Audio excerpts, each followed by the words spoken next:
ఇదిగోండి అత్తయ్య గారు, మీకు ఇష్టమైన టమాటాలు పచ్చిమిరపకాయలు వేసి మరీ పచ్చడి చేశాను. నాకు ఇష్టమైన ఫుడ్ చేసి పెట్టానంటదేంటి? ఇంతకు చంపేస్తుందా ఏంటి ఫుడ్తో నన్ను? అమ్మో, ఉప్పు కారం సరిపోయిందేమో చూడు పావని. ఆల్రెడీ చూసాను అత్తయ్య గారు. అంటే దోశలకు సరిపోయిందో లేదో ఒకసారి తిని చూసి చెప్పరా, అది ఏమైంది? అన్నీ సరిపోయినాయి అత్తయ్య గారు, బానే ఉంది. సరేలే, నువ్వు వెళ్ళు, నేను తింటా. సరే అత్తయ్య గారు. అమ్మయ్యా, 4 రోజుల నుంచి ముద్ద నోట్లోకి పోవాలి. ఈ రోజు కడుపు నిండా టిఫిన్ చేశా. అలా నడుము ఆలిస్తే చాలు.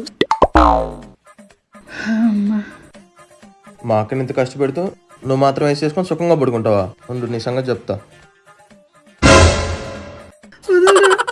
సావు వే సావు, ఇవాళతో మా అక్కకి నీ పీడ పోతుంది. సావు.